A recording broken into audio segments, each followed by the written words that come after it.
We have left Belitung and we are headed to Singapore.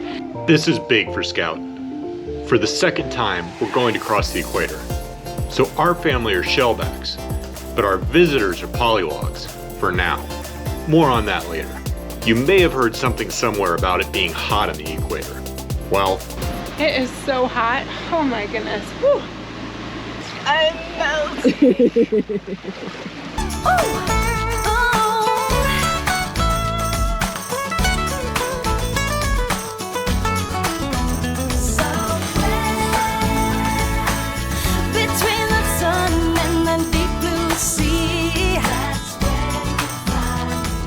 after being becalmed and hot, we finally get a little wind. That may be the one and only time that we see a sail on this journey. We got a little front that came through, it's kicked up some wind, and we're gonna take advantage of it. Sail for 10 minutes or so. We might not see any more wind, like zero, the next 3 days of this voyage. We'll see. We'll take it while we've got it. And I'll tell you what, that wind feels amazing. We were all sweltering here on Scout. What's going on over there? That's some wind. We got some shoals up ahead. I'm trying to figure out if I want to go inside them or outside them. Oh. They're not well marked on the chart, so I just don't know how deep it is. We're going 6.5 to 7.5 knots just on the jib alone. And an absolutely gorgeous, huge red sun as it's setting on our first evening of our passage from Indonesia to Singapore.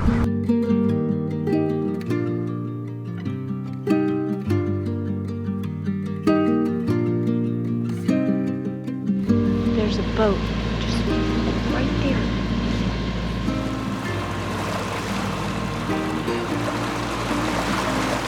It is about 2:30 in the morning and it's my shift. Man, the horizon is just littered with lights again. We are definitely in highly trafficked fishing areas. No rain yet, but it looks like it's coming. There is a big red splotch on my radar. Good morning. It is first light, but the horizon behind me is dark. We are motoring through stormy seas. The only wind we've had this trip has been picked up by squalls. It's about 5 in the morning. You can still see the lights of ships around. When I say ships, I mean little fishing boats. I just counted 30 on the horizon. That might be about as many ships as we saw in the 2,500 miles from Vanuatu to Darwin, Australia. Thankful to have crew. It's real nice to get more sack time than I'm used to on passage, so it's great. Do you get scared being out on the ocean at night? And before I had ever been on a night passage, I thought that I would. But for Jesse and I, we'd lived on our boat for so long that it was just our home. And so there was no fear. Now if there's a squall or something, that's a little bit different, but it's not just like, oh my God, panic, there's all this like vast expanse. It's just another night on our boat. The night watches out of Indonesia were fairly busy and hairy and a little bit more stressful than your typical night watch. There were lots and lots of like local small fishing boats that during the day there was nobody around. The water would be completely clear, and then as soon as the sun goes down, you start seeing lights. Thankfully they're lit, dotted all along the horizon. So you kind of have to start playing slalom through these local fishing boats. There are a lot of boats in this part of the world. Many of them are small fishing boats like this one. Not on AIS and often too small to be seen with radar. There are bigger ones too. The design of the outriggers are really something. Most of all, these boats are very well cared for, down to the unique paint jobs that they upkeep. And of course, there are big container ships around.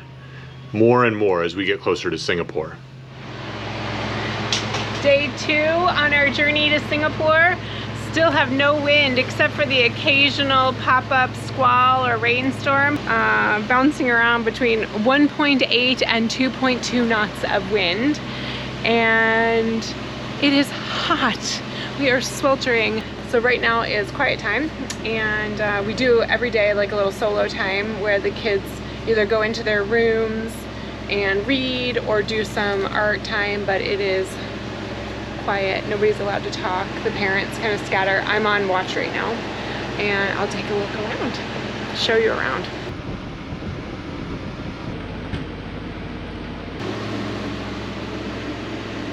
Lots of creative time happening, and let's go peek in and see what Kyron's doing. You reading and having a little clementine? Mm-hmm. Yeah. Enjoying some solo time away from the kids. Just relaxing. Just eating a clementine and reading. Cool. You know who loves you? Mom. I love that boy right there. He's getting so big. Let's go see what he's doing.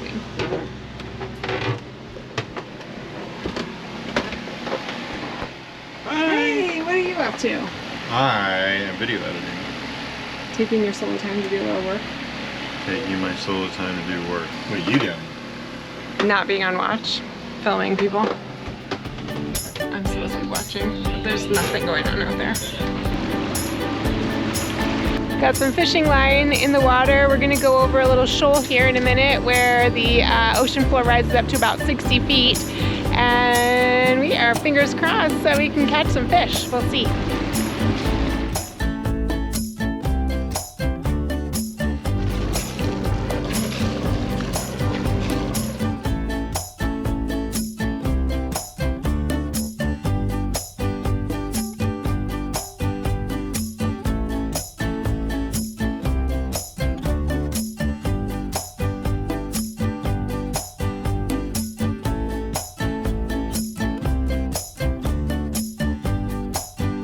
It's my lazy day, just wanna lazy away.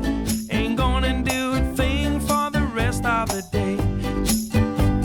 We're on our way to Singapore, but I'm getting super excited about our time in Thailand. Doing a little research.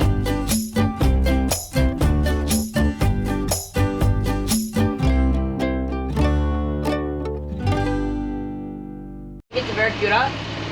I'm not sure. We're in 82 feet of water. Wrong, whatever. Well, that is probably not a barracuda. And you have to distribute the line in the reel. Don't worry about that too.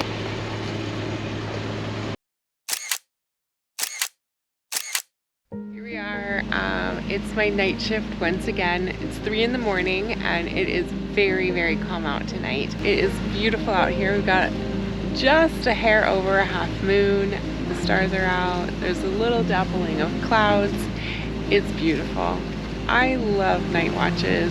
You know, when we first bought Scout and we had set out and we're just basically doing day hops and had never done a night passage before, I was so nervous. I had no idea what it would feel like to be out on the ocean at night, surrounded by black water and dark skies, and if it would be kind of become like a mind game. If I would work myself up into fear about being out on the water, just this little boat, this little person, in this big vast sea. It was just the opposite. I love night watches. They are so peaceful. It's my time to just really come out and connect with nature, to be quiet. I often will meditate or do some reading, watch the stars, watch the moon, listen to the waves.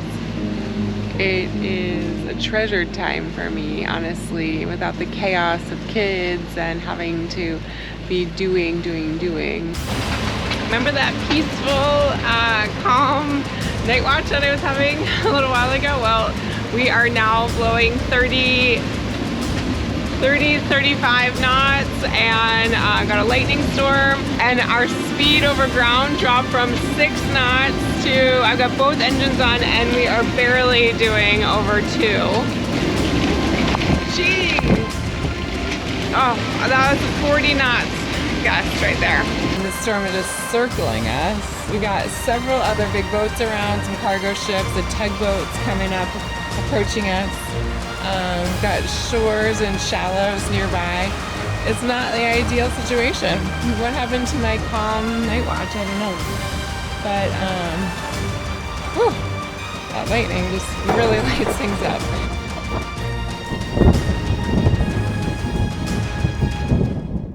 All right, morning after the squall. It's a little after 5 in the morning. Quite a squall. We got winds up in the mid 30 knots. Came up here. Megan turned the second engine on. We've been motoring just with one, and it was dead. It was not on. She had it throttled up. I don't know when it died. All the display panel was dead. I've given it a while to cool off, and it's now when I turn the key, the electricity's back. So I think it overheated. I don't know why. Looks to me like it might have spit a little coolant out. It's still real hot. It's only been about a half an hour, so I'm gonna let it cool further. The alternator belt's okay, which is what cycles the coolant through. The oil pressure's okay.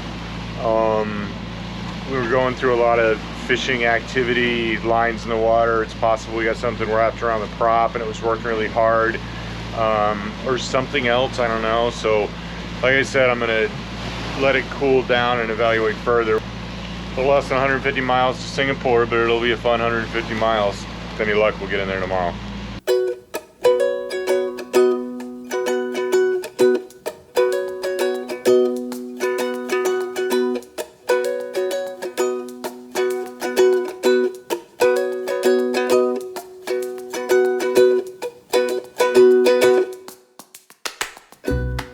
I come before you today as a representative of Poseidon. Lowly Pollywogs of the Whitsett family ask permission to cross the equator into the northern hemisphere. To sweeten the deal, we will present Poseidon with some gifts, and we will test your honor to see if you are truly worthy. Stand.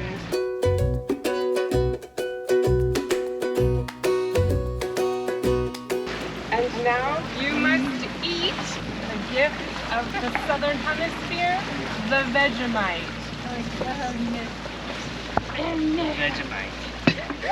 Oh, it's salty. Delicious. Yeah. That's probably my favorite. There he is. All right. As the ambassador to Poseidon, I attest to the worthiness and now bless them with some seawater. Stop it! Rise, Shellbacks! Yay! Rise, Shellbacks! Yay! Sage Whitsett, as the ambassador to Poseidon, I attest to your worthiness. Get soaked. Rise, Shellbacks!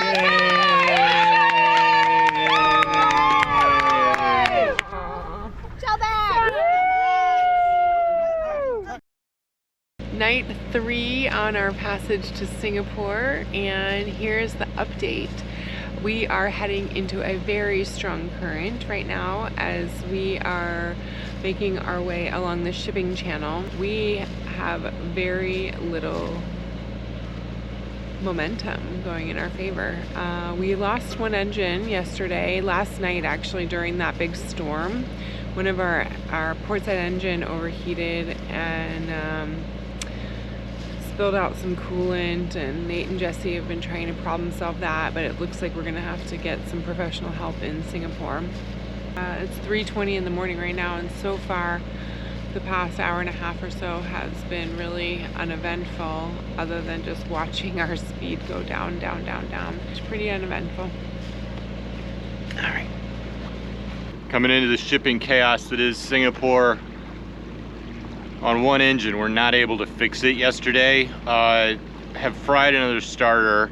Don't have another one to put in, but I've got an electrical problem that's frying the starters, and I think the engine may have overheated due to that, and the heat exchangers now has water in it. I don't know if a sealed blew or if the heat exchanger fundamentally broke. So the port side engine has some issues that I'm gonna need to get a professional on. We can swap out the starter and the heat exchanger ourselves, but there's an underlying issue here that we have not identified and need help with. So I'm trying to get somebody on the boat. But that means do not have good close quarter maneuvering coming into the marina and are slow fighting into a current here, which is fine at the moment, but we are gonna have to cross a shipping lane at a turtle's pace. So see, hopefully it's not interesting. Captain, what are you talking about? Well, we are to the far side of the channel, out of the way, putzing along at 3 knots on one engine into the current.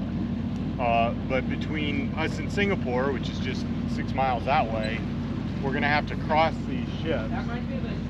And there's these fast ferries, which I actually don't worry about too much because they're just gonna zip around just like a sports car. But the big tankers aren't gonna be real maneuverable. They don't have brakes and are going 4 times the speed that we are. So we're trying to figure out the best way to do it. So we're going to learn the lessons, or use the lessons we learned in Ubud for traffic, and that is just to get the courage to just put your hand out. Yeah, and just go. Like, there's never going to be a good time to cross. You just put your hand out and go across. I mean, I think Keep your fingers crossed, wish for the best. No, just kind of be Johnny on the spot with rates of closure and communication on the radio. we're just gonna have to talk to them. Like, Yeah. it's a sailing vessel scout. For your purposes, we are stopped. Like, can you please avoid us? Yeah. Doesn't fill me with the warm and fuzzies. It's what is it, like 1.6 miles across? We measured. Not far. It's Well, it's only if you like go this much on the map. on the But it's near like one, extremely it's dangerous. like multiple. Moving our boat around Kima and Galveston Bay, like, there's always a lot of anxiety about ship traffic, and in my experience, just talking to them. Yeah. They're very professional, they're very Yeah. good at what they do, and they will work with you. Yeah, and if they hit us, it's a bunch of paperwork they don't want. Shucks, we're stuck in Again, Singapore. the warm and Shopping fuzzies. central. Yes. And they for sure have liability insurance, so. I don't know if I should take this gap and just go for it. It looks like maybe My- even behind that white one. Close as you ever want to be, and hopefully we don't break this record in the next half an hour. Yeah. All right, folks, here goes nothing. All right, we just bit the bullet. We are heading directly across the stream. It's like a giant real-life game of Frogger. We just don't want to get crushed. Are we nervous? Yeah. Any way you slice it, Singapore is one of the busiest shipping areas in the world. It's second to Shanghai in terms of gross tonnage, and perhaps second to the English Channel in terms of ships going through a single shipping channel. The reality is we should be fine. Weather and visibility are perfect, and all vessels are on AIS, which gives us their speed and calculates how close any given boat will get to scout and when that will happen, so we can react accordingly. We can also talk to any ship on VHF. That one coming at us. Oh. Piracy risk. Piracy risk.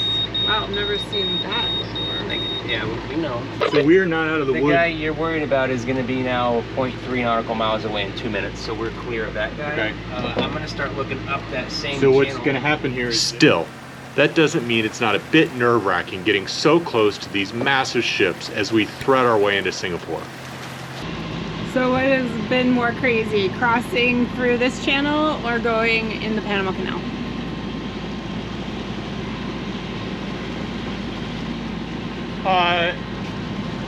Well, so the Panama Canal, you have advisors and a whole infrastructure that know you're there, right? So like, they actually have some crazy safety record where they just don't have incidents.